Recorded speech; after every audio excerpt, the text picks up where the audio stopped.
안녕하세요. 반갑습니다. 일요일 저녁이죠? 오늘 간단하게 하겠습니다. 이것은 유치권, 지금 2편이죠? 유치권 조금 좀 깊이 들어가는데, 유치권 이것도 조심하자. 2편 해서, 유치권자가 유치권에 대한 형식적 경매 신청 시에 주의할 점이 있어요. 여러분들은 그냥 무턱대고, 그죠? 무턱대고 잘못하면 낙찰을 받다가 낭패 보는 경우가 있거든요. 사실 오늘 요걸 하려고 그랬어요. 요거 제가 이제 유치권을 한 4, 5년 전에 요걸 딱 표 하나로 정리한 거 있거든요. 이거요. 표 하나로 정리했는데 A4에 다 안 들어가서 A3로 제가 이렇게 정리를 했습니다. 여기에는 한 50개 정도 판례가 다 있죠. 이 파란색으로 된 게 다 판례거든요. 대부분 판례들이 아니면 또 고등 부분 판례들까지 다 해서 제가 이렇게 다 정리를 해 놓은 겁니다. 요 표 하나면 유치권 여러분 거의 뭐 95% 다 점령한다고 보시면 돼요. 그러니까 유치권은 뭡니까? 그죠? 유치권은 소유주에 일단 동의가 있어야 되고, 타인의 물건이어야 되고, 점유를 해야 되고, 그죠? 점유를 해야 되고, 그 다음 뭐예요? 변제기가, 결련관계가 있어야 되고, 그죠? 여기, 결련관계가 있어야 되고, 변제기에 도달할 것. 요거, 딱 5가지 안에 다 해결된다. 그러니까, 위에 소유주의 동의가 있어야 된다는 이것은 신경 안 써도 돼요. 왜냐면, 이미 공사를 맡겼다는 자체가, 그죠? 소유주가 동의한 걸로 돼 있으니까, 그죠? 동의가 돼 있으니까, 요것은 제가 다음에, 한 3편, 4편에 걸쳐서 여러분께 소개시킬 거예요. 그러니까 여러분들 유치권은 방어하기보다는요, 공격하는 게 더 쉬워요. 그죠? 법정이상권은 딱 기면 기고 아니면 아니지만 유치권은 케이스마다 다 달라요. 다르기 때문에 유치권자가 방어한다는 거 굉장히 어려운 일입니다. 그리고 이 조건들을 다 맞춰야 돼요, 여러분. 이 조건들 유치권자가 이 중에서 하나라도 틀렸다. 그럼 유치권자가 방어할 수 있겠습니까? 유치권 바로 깨집니다, 여러분. 그러니까 유치권은 정말 방어하는 사람이 굉장히 힘든 거예요. 방어하는 사람이. 그래서 유치권을 여러분들 너무 어렵게 생각하는데, 유치권하고 법정이상권은 요즘 특수물권도 아니에요. 그죠? 워낙 많이 알려져가지고, 그렇지만 저는 이제 다른 사람들보다는 약간 좀 경험도 좀 많이 있고, 좀 이렇게 하다 보니까, 제가 지금까지, 보아왔던 것들, 그리고 또 경험했던 것들, 아니면 이게 쭉 정리했고, 또 중요한 판례들을 제가 쭉 이렇게, 물론 아래도 있습니다. 아래는 나중에 보여드리기로 하고, 요것을 제가 한번 쭉 이렇게 A3로 된 걸로 정리를 했습니다. 이렇게. 좀, 내용이 크죠? 이걸 좀 줄여볼까? 그래서 이제 요걸 이제 다음 시간에 강의할 거고요. 오늘은 여기 형식적 경매, 할 때, 유치권자도 경매를 신청할 수 있잖아요. 그렇기 때문에 유치권에 대한 형식적 경매 시에 주의할 점이 있어요, 여러분. 유치권자가 경매를 신청하는데 밑에 또 저당권도 있을 거고, 압류도 있을 거고, 여러 가지 있을 거 아닙니까? 그죠? 그럼 이제 그런 케이스마다 약간 다른 경우가 있는데, 그걸 보도록 하고, 그 다음에 한시적인 교재 판매를 하고 있습니다. 이제 1월달이 될지 2월달이 될지 모르겠어요. 필요하신 분은 여기 나와 있으니까 이거 캡처하셔서, 제 전화번호 나와 있으니까 내용 한번 보시고, 지금까지 제가 광고를 많이 했으니까, 600편에 걸쳐서 광고를 했으니까 이제 거의 다 이제 제가 팔고 싶은 만큼 팔았어요. 이제 더 이상 많이 알려지면 안 될 것 같아서, 이제 한시적으로 지금 이렇게 결정을 내렸으니까, 구매하시고 싶으신 분들은 서두르세요. 자, 여기 한번 보겠습니다, 여러분. 교재 봐야 되겠다. 자, 유치권에 기한 형식적 경매 신청 시 주의할 점에서, 자, 요 물건 한번 볼게요. 요 물건이 참 재밌는 게 뭐냐면, 자, 남들은 요걸 어떻게 설명하는지 모르겠지만 제가 이제 대충 한번 봤거든요. 231-59065. 요거 한번 보겠습니다. 자, 이미 낙찰된 거예요. 낙찰된 건데, 여기 한번 전체적인 내용을 보면, 대주권 미등기죠. 대주권이 없다는 얘기예요. 건물만 매각이죠. 그리고 임의경매, 유치권에 기한 경매예요. 유치권에 기한 형식적 경매죠. 그러니까 이 내용이 뭡니까? 한마디로 얘기해서 이렇게 건물이 있으면 건물이 호수부터 이렇게 나눠져 있겠죠. 이렇게요. 호수별로 나눠져 있겠죠. 그리고 이제 이 또 대지는 내 것이 아니요. 내 것이 아니요. 건물은 토지는 내 것이 아니야. 건물만 매각이에요. 건물만 매각. 그러면 내가 만약에 이거 200kg를 낙찰 받았어. 그럼 이 토지 지분을 협의 봐서 사오든지, 아니면 그냥 지료가 얼마 안 된다면, 아니면 또 월세가 많이 나온다면, 그냥 임대해서 주면 되는 거고, 그죠? 가지고 있으면 되는 거고, 그죠? 이것은 특별히 문제가 되는 거 아니죠? 대부분 이 토지를 가지고 있는 사람들이 분할해서요, 팔더라고, 대부분요. 그죠? 팔게 돼 있어요. 그리고 대주권 미등기가 바로 그런 겁니다. 원래는 집합 건물이잖아, 이게요. 그죠? 집합 건물은, 집합건물법에 의해 가지고, 토지 지분과 건물 지분을 분리처분이 금지돼 있어요. 그렇지만 분리처분이 가능하게 할 수 있는 것은 규약이라든가 따로 정하는 사항이 있으면 얼마든지 분리처분 가능합니다. 그죠? 서로 이제 규약이 있다든가 뭐 있겠죠. 그죠? 뭐가 있겠죠. 그러니까 뭐 토지하고 건물이 다르 나오든지 나왔겠죠. 그렇죠? 그 다음에 또 한 가지 뭐냐면 유치권에 대한 형식적 경매. 참, 그리고, 만약에 이게 그런데, 자, 우리는 이제 건물만 사는 거 아니에요. 이게 200, 이제 예를 들어서 201호만 사는 거잖아요. 그죠? 예를 드는 거예요, 여러분. 요걸 사면, 이 건물이 법정지상권이 성립을 해야지 좋죠. 법정지상권 성립 안 하면 철거가 되니까, 그죠? 법정지상권 성립하는 게 좋습니다. 그러면 법정지상권 성립되는지 안 되는지 한번 봅시다, 먼저. 간단하게 볼게요. 뭐 어려운 것도 없어요. 이것도 뭐 옛날에 한번 경무에 나왔던 거니까 옛날 사건을 보면 되죠.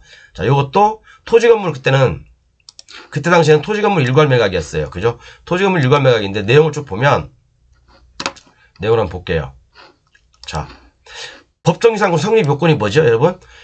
토지의 저당권 설정 당시에 토지 위에 건물이 있어야 되고 요놈하고 요놈은 동일이어야 된다. 토지하고 건물은 동일이어야 된다. 이 중에서 하나만 어긋나도 안 되는 겁니다. 법정지상권 성립 안 돼요. 자, 그러면 이때는 여러분들 의심이 갈 거예요. 공부가 조금 덜 된 사람들은. 자, 근저당이 2016년에 들어왔어. 2016년에. 그런데 건물은 2019년에 소유권 보전 등기가 돼 있어. 2019년에. 그죠? 그러면 그 이전부터 건물 공사가 시작됐겠죠? 그죠? 그것이 아니더라도, 자, 원래는 이런 경우에 만약에 2016년 이후에 건물을 짓기 시작했다면 법정지상권 성립 안 돼요. 그런데 왜 성립이 되냐? 자, 강제 경매 결식 일등이나 촉탁으로라는 등기 있잖아. 그죠? 채권자가 이 건물도 촉탁 등기로 해서 등기를 시켜서 토지와 건물을 일괄 매각에 해버렸어요. 이런 경우에는 법정지상권 여지를 다툴 필요가 없어요. 그죠? 이런 걸 낙찰받아가지고 법정지상권이 성립되네 안 되네 그런 사람도 있어요. 그죠? 이건 아닙니다. 왜? 법원에서 그렇게 건물하고 토지를 일괄 매각했으니까 법정지상권이 성립 안 된다고 하더라도 법정지상권을 다툴 수가 없는 거예요. 이건 판례가 있습니다. 그죠? 그렇기 때문에 이런 물건을 낙찰받아가지고 법정지상권이 성립 안 되니까 유치권도 안 된다. 이런 분이 계시는데 이건 잘못 알고 있는 겁니다. 이분은 잘못 알고 있는 거예요. 이게 그죠? 촉탁 등기로 인한 등기를 해서 일괄 매각했잖아요. 채권자가요. 그죠? 채권자 저당권자가 일괄 매각한 거 아니에요. 그죠? 그렇기 때문에 저당권자가 법정지상권 자기 채권이 감소됨을 불구하고도 건물과 같이 매각했다는 것은 법정지상권이 인정 안 된다는 얘기예요. 그죠? 이걸 가지고 법정지상권 인정되네 안 되네 그걸 다투는 사람은 실력이 없는 사람이에요. 뭔 말인지 이해 안 가면 제 강의 다시 한번 들어보세요. 옛날에 이거에 대해서 제가 많이 했습니다. 자, 그럼 법정지상권 성립하죠? 그죠? 이거 가지고 판단하지 마시라고요. 그죠? 이거 가지고 판단하면 안 되는 건 이게 예외 사항입니다. 자, 예외 사항이니까 그렇게 하시고 잠깐만 메모 좀 또 하나 해야 되겠네. 이게.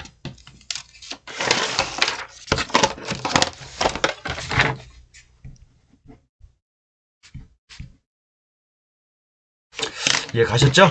그러니까 이건 법정지상권 이게 그 후에 들어왔던 건물이 그 후에 들어왔던 채권자가 일괄 매각 신청했기 때문에 법정지상권은 성립된다. 그렇게 보시면 됩니다. 자, 그런데 문제는 뭐냐면 여러분 이제 여기서 이런 물건은 그럼 낙찰을 받아도 되겠죠? 그죠? 이런 물건은 그냥 아까 건물이 있어 이렇게 건물이 이렇게 있어요. 건물이 있다 이렇게 합시다. 그럼 여기 내가 201호를 낙찰 받았다고 해요. 그러면 월세가 예를 들어서 100만원 나오고 월세가 100만원 나오고 지료가 어차피 이제 건물만 매각이니까 지료가 뭐 한 20만원 나온다. 그러면 낙찰을 받아서 임대 줘도 되겠죠? 임대 수익이 많이 나오죠. 그죠? 여기가 이제 어디야? 아주 뭐 핫한 곳이죠. 처인구 백안면 이쪽이니까 아주 핫한 곳입니다. 그래서 이런 것들은 다른 것들은 문제 없다. 수익이 나오는 것 같으면 매수해도 된다라는 제 의견이고요. 중요한 건 여기서 나옵니다. 이제부터는. 자, 보면 다 설명해드린 거고요. 여기 대주권 미등기지만 집합건물인데 분리처분 금지. 그 다음에 건물만 매각이고 법정이상 성립이하고 그 다음에 이건 법정이상권이 인정된다. 왜? 일괄 매각이니까. 일괄 매각으로 전 사건에서 일괄 매각으로 처리했기 때문에 법정이상권 인정됩니다. 그죠? 자, 내려볼게요. 이 부분들 대주권 미등기에 관한 부분들 제가 이렇게 집합건물법에 의한 법 옮겨놨고요. 그 다음에 법정이상권 성립 여부 요거 해놨고 그 다음에 이제 형식적 경매 그죠? 유치권자가 형식적 경매 공사대금 채권에 의해서 유치권에 의한 경매를 청구할 수 있는데 민법 322조에 보면요 유치권자는 채권의 변제를 받기 위하여 유치물을 경매할 수 있다 이렇게 나와 있습니다. 그죠? 근데 유치물을 경매하게 되면 이 유치권자는 소멸하게 됩니다. 뾰로롱 사라집니다. 그죠? 그러니까 유치권자가 자기 물건 이 물건을 유치하고 있는 이 물건을 경매를 청구하잖아, 유치권자가. 그죠? 그럼 이 유치권은 소멸됩니다. 낙찰자는 인수하지 않습니다, 유치권은. 그러니까 안전한 물건을 살 수 있는 거죠. 자, 요걸 얘기하고 싶었던 게 아니라, 자, 밑으로 쭉 내려보겠습니다. 자, 여기 민사집행법에 보면 요게 나와요. 민사집행법 274조에 보면 유치권 등에 의한 경매. 왜냐면 이것은 뭐 법원의 집행관님들이 보는 거겠죠, 그죠? 법원의 집행관님들이 보는 거니까. 자, 한번 제가 읽어볼게요. 여러분 잘 들어보세요. 뭐 1항은 뭐 안 읽어도 되고 2항 보면 유치권 등에 의한 경매 절차는 목적물에 대하여 강제집행 또는 담보권 실행을 위한 경매 절차가 개시된 경우 이를 정지하고 채권자 또는 담보권자를 위하여 그 절차를 계속 진행해야 된다. 이게 뭔 말이에요? 예? 이게 뭔 말입니까?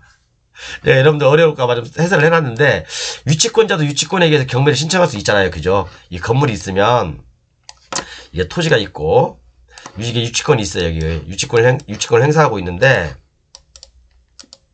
유치권자도 이 자기 유치권 채권이잖아요. 채권에 기해서 이 건물을 경매 신청할 수가 있어요. 그죠? 그런데 여기에 이제 유치권에 있으면 예를 들어서 여기 이제 저당권도 있을 수도 있고, 그죠? 저당권도 있을 수도 있고, 압류도 있을 수 있겠죠. 그죠? 그죠? 그다음에 감류도 있을 수 있고 여러 가지 있을 수 있잖아요. 그죠? 그런데 이 유치권자가 경매를 신청할 수 있는데 그 후에 다른 채권자들이 이런 저당권자, 압류권자들이 이 사람들의 어떤 저당권이나 압류를 토대로 해가지고 경매를 신청해버려요. 또 이렇게. 그죠? 경매를 신청해요. 그러면 유치권에 기해서 이 사람 유치권자도 경매 신청했고, 이 저당권자들도 저당권에 기해서 경매를 신청했고, 그럼 경매가 두 개가 진행되는 거야? 경매가 두 개가 진행되는 거예요? 그건 아니죠.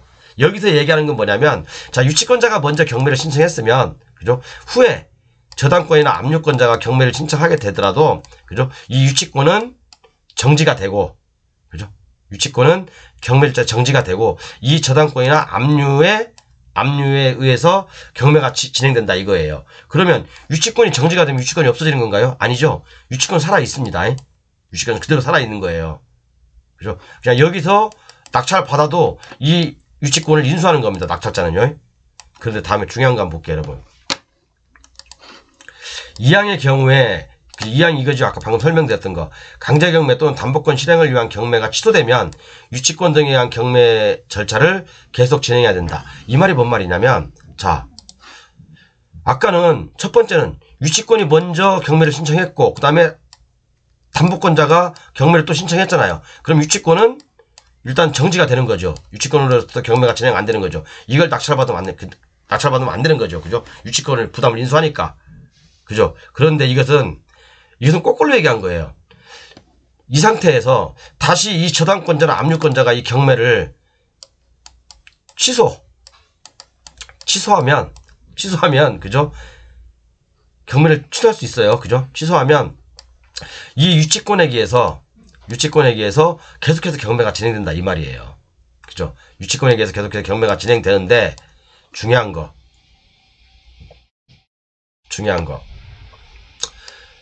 이 유치권에 대해서 경매가 계속 진행되면 낙찰받으면 아무 문제 없죠. 그런데 문제는 여기서 발생돼요, 여러분. 여기서 한번 읽어볼게요. 제가 해설을 해놨거든요, 이거요. 이제 그 한 단계 더 나가는 거예요.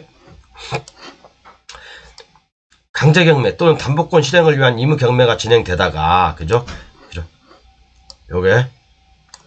여기에 의무경매나 또는 강제경매가 있는 과정에서, 그죠? 강제경매 또는 임의경매가 취소된 경우, 이 강제경매가 임의경매가 취소됐어요. 그리고 정지되어 있던, 아까 이 사람들이 나중에 후행으로 들어갔으니까 유치권에 의한 경매는 일단 정지가 됐죠. 그러면 이 사람들이 경매를 취소하게 되면 이 유치권에 의한 경매는 계속해서 진행된다 이거예요. 그죠? 유치권에 의한 경매 절차를 계속 진행해야 된다라고 돼 있고요. 그런데 유치권에 의해서 다른 채권자가 경매 신청을 하여 경매가 진행되고, 그죠? 유치권에 의해서 다른 채권자가 강제경매를 신청하여 경매가 계속 진행되고, 강제경매에 의해서 매각이 완료될지에는 유치권은 소멸하지 않고 낙찰자가 인수한다. 아까 똑같은 말이죠, 그러니까. 그죠? 뭔 말인지 아시죠? 정리를 해보겠습니다. 다 아시는 분들은 들을 필요 없어요. 어떤 건물이 있어. 토지가 있어. 근데 여기에 유치권이 있어요.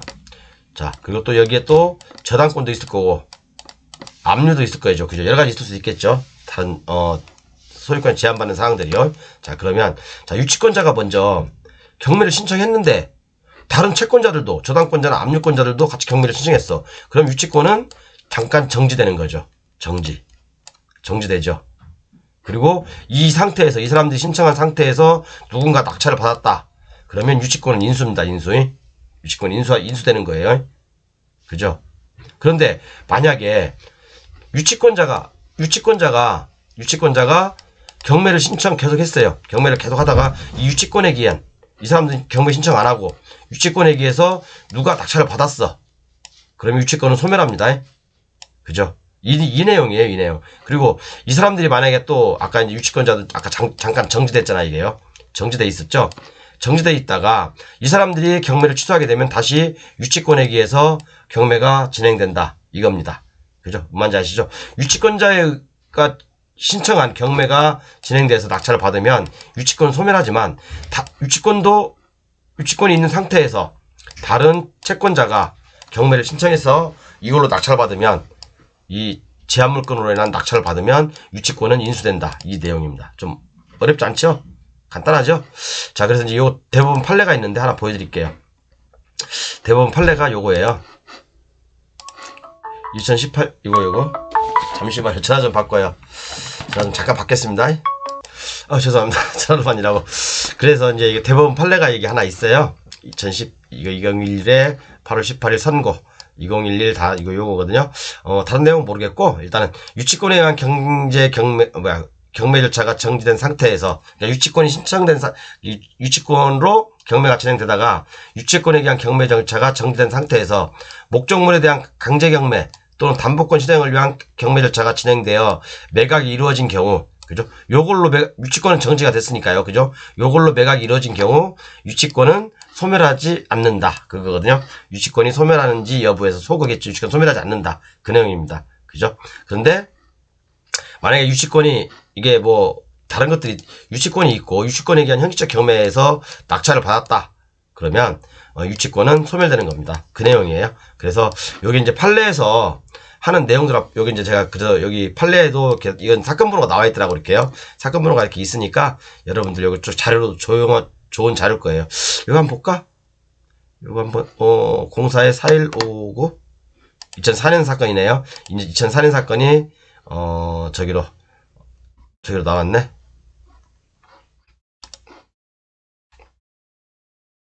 요건가 보네.